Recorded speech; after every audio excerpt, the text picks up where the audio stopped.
येथे माओवाद्यांसोबत चकमक झाल्यानंतर गडचिरोली पोलिसांनी माओवाद्यांचं मोठं प्रशिक्षण शिबिर जे आहे ते उद्ध्वस्त केलेलं आहे। मोठी घटना घडवण्याचा माओवाद्यांचा डाव जो होता तो उधळण्यात आलेला आहे। कवंडे पोलीस ठाण्याच्या हद्दीपासून छत्तीसगड सीमेलगत असलेल्या जंगलात आज सकाळी 360 कमांडो पथकाचे गडचिरोली पोलीस दलाचे जवान आणि माओवादी यांच्यामध्ये चकमक झाली आणि चकमकीनंतर माओवादी हे पळून गेलेले आहेत।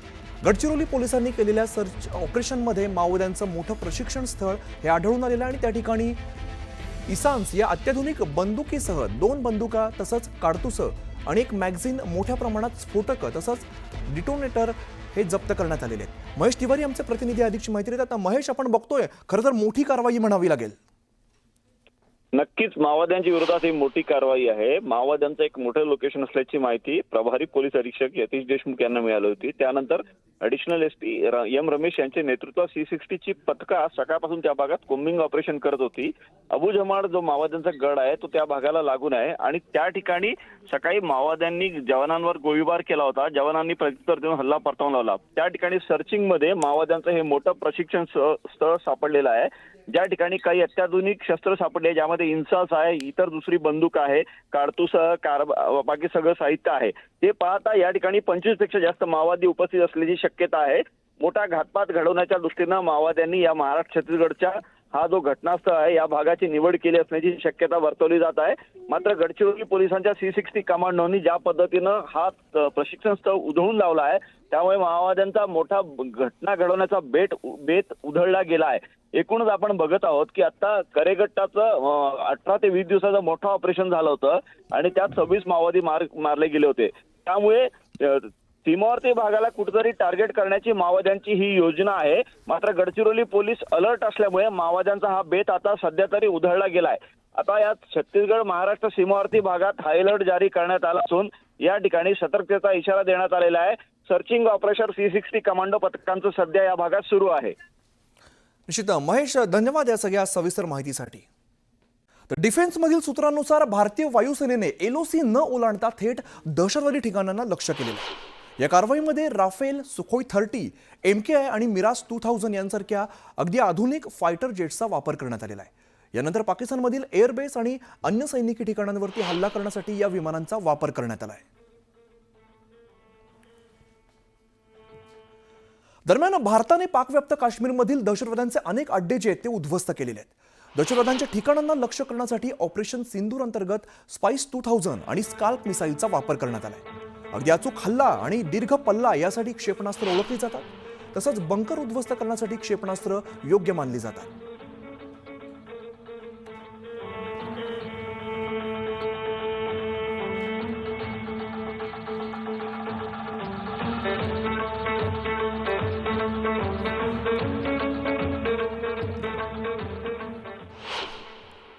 तर 22 एप्रिलच्या पहलगाम हल्ल्यानंतर भारतीय नौदलानं सुद्धा आपल्या शक्तीचं प्रदर्शन केलेलं आहे। भारतीय नौदलानं विमानवाहू जहाज, पाणबुडी, फ्रिगेट अशी जहाजं अरबी समुद्रामध्ये तैनात केलेली होती। हल्ल्यानंतर नौदलानं सराव करत आपल्या सामर्थ्याचं दर्शन पाकिस्तानला घडवलेलं होतं। यामुळेच पाकिस्तानी नौदल हे हादरून गेलं आणि पाक हवाई दलाला सुद्धा जास्त मोठी कोणतीही कारवाई करता आलेली नाहीये।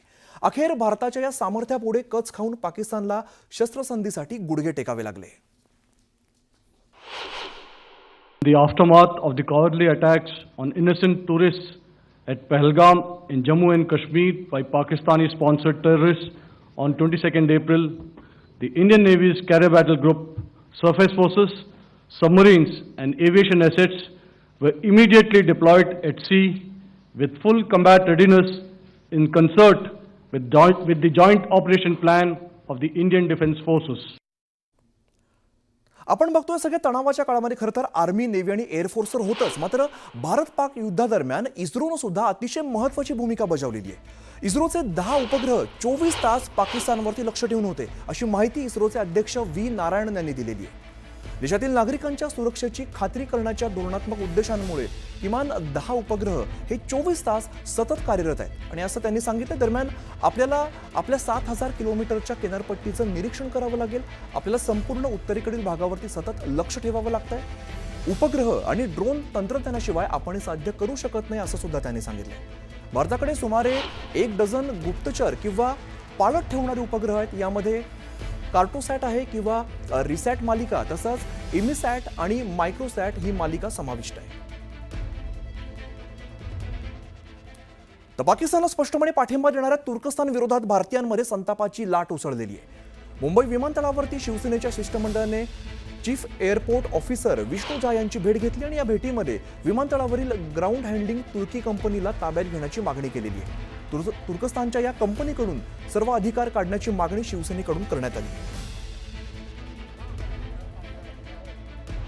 मी पत्र मोदी साहेबांना देणार आहे, मुख्यमंत्री देवेंद्रजींना देणार आहे, एकनाथ शिंदे साहेबांना तर लिस्टच देणार आहे. शिंदे साहेबांच्या नेतृत्वाखाली मुंबईत एकही टर्कीची कंपनी मी चालू देणार नाही.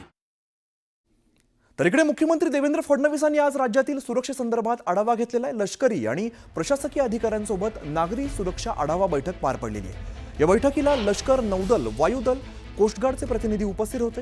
दरम्यान राज्यातील सुरक्षा व्यवस्थेचा आढावा घेत सर्वांनी अधिक समन्वयाने काम करण्यावरती भर देण्यात आल्याचे या बैठक झाल्यानंतर मुख्यमंत्र्यांनी सांगितलेलं आहे. याचबरोबर मुंबईमध्ये काय खबरदारी घ्यावी यावर सुद्धा चर्चा झाल्याची माहिती मुख्यमंत्र्यांनी दिली. मुंबई ही देशाची आर्थिक राजधानी असल्यामुळे ती अतिशय वल्नरेबल आहे. त्या दृष्टीनं काय खबरदारी घेतली पाहिजे आणि या दृष्टीनं कसं कोऑर्डिनेशन असलं पाहिजे याकरता आजची बैठक आम्ही केलेली आहे. अतिशय चांगलं कोऑर्डिनेशन आम्ही त्या ठिकाणी केलेलं आहे. जे काही कन्सर्न्स आहेत ते सेना अधिकाऱ्यांकडून आम्ही समजून घेतलेले आहेत. कुठे आपल्याला अधिक लक्ष देण्याची आवश्यकता आहे ते देखील आम्ही समजून घेतलेलं आहे आणि त्याप्रमाणे कोऑर्डिनेशननी आम्ही पुढच्या काळामध्ये काम करणार आहोत. आपल्या सेनेनं पाकिस्तानला त्याची जागा दाखवली आणि ज्या प्रकारे आपल्या सेनेनं आतमध्ये शिरून दहशतवाद्यांचे अड्डे नेस्तनाबूत केले, त्यांचे वेगवेगळे विमानांचे जे काही हवाई अड्डे होते, सैनिकी बेसेस होत्या, त्या ज्या प्रकारे नेस्तनाबूत केल्या, त्यामुळे पाकिस्तानला हे माहिती आहे की आपण भारताविरुद्ध लढाई लढू शकत नाही. अशा परिस्थितीमध्ये ऐतिहासिकदृष्ट्या आपण हे बघितलेलं आहे की अशा परिस्थितीत ते प्रॉक्सी वॉर सुरू करतात आणि वेगवेगळ्या प्रकारच्या घटना त्या ठिकाणी घडवण्याचा प्रयत्न करतात. यानंतर आणखीन एक मोठी बातमी समोर येते ती म्हणजे भारतातील सर्व विमानतळावरील जी सेवा आहे ती आता पूर्ववत करण्यात आली आहे. भारत पाक तणावाच्या पार्श्वभूमीवरती सीमेकडील 32 विमानतळांची सेवाही बंद करण्यात आलेली होती. आता श्रीनगर वगळता इतर सर्व विमानतळांची सेवा आहे ती आता पूर्ववत करण्यात आली आहे. दरम्यान एक मोठी बातमी समोर येते. पंतप्रधान मोदींचा रात्री 8 वाजता देशाशी संवाद असणार आहे. पंतप्रधान नरेंद्र मोदी देशवासियांशी संवाद साधणार आहेत. 8 वाजता, आज रात्री 8 वाजता पंतप्रधान नरेंद्र मोदी हे भारतीयांना संबोधित करणार आहेत. पंतप्रधान मोदी नेमकं काय बोलणार हे आता पाहणं अत्यंत महत्त्वाचं असणार आहे. आज रात्री 8 वाजता देशाशी संवाद साधला जाणार आहे. तर आपण बघतोय पंतप्रधान नरेंद्र मोदी आज देशवासियांशी संवाद साधणार आहेत, भारतीयांना संबोधित करणार आहेत. रात्री 8 वाजता पंतप्रधान नरेंद्र मोदी हे बोलणार आहेत. पंतप्रधान नरेंद्र मोदी नेमकं काय संदेश देणार याकडे आता सगळ्यांचं लक्ष असणार आहे. सध्याच्या घडणाऱ्या घटनांबाबत पंतप्रधान नरेंद्र मोदी काय बोलणार, काय संबोधित करणार, काय संवाद साधणार हे पाहणं आता महत्त्वाचं असणार आहे. आज रात्री 8 वाजता पंतप्रधान नरेंद्र मोदी हे भारतीयांशी संवाद साधणार आहेत. पंतप्रधान मोदी नेमकं काय बोलणार हे पाहणं आता महत्त्वाचं असणार आहे. पाकिस्तानला आपण चांगलाच धडा शिकवलेला आणि यानंतर दहशतवादी कारवायांविरोधात भारत लढत राहणार असं आपण याआधी सुद्धा स्पष्ट केलं. या संदर्भात पंतप्रधान नेमकं काय बोलणार, भारत पाक संघर्ष झाला या दरम्यान पाकिस्तानला आपण गुडघ्यावर बसवलं या संदर्भात पंतप्रधान मोदी काय बोलणार हे पाहणं महत्त्वाचं असणार आहे. आज 8 वाजता पंतप्रधान नरेंद्र मोदी हे देशाशी संवाद साधणार आहेत. त्यामुळे अतिशय महत्त्वाची घडामोड म्हणावी लागेल. पंतप्रधान नरेंद्र मोदी आज रात्री 8 वाजता देशाशी संवाद साधणार आहेत. भारत पाकिस्तान संघर्षादरम्यान मोदी काय बोलणार हे पाहणं महत्त्वाचं असणार आहे. पंतप्रधान काय संबोधित करणार याकडे सगळ्या जगाचं खरं तर लक्ष असणार आहे. प्रशांतला रामदास आमचे प्रतिनिधी अधिकची माहिती देत आहेत. प्रशांत, आपण बघतोय पंतप्रधान मोदी आज 8 वाजता संवाद साधणार आहे.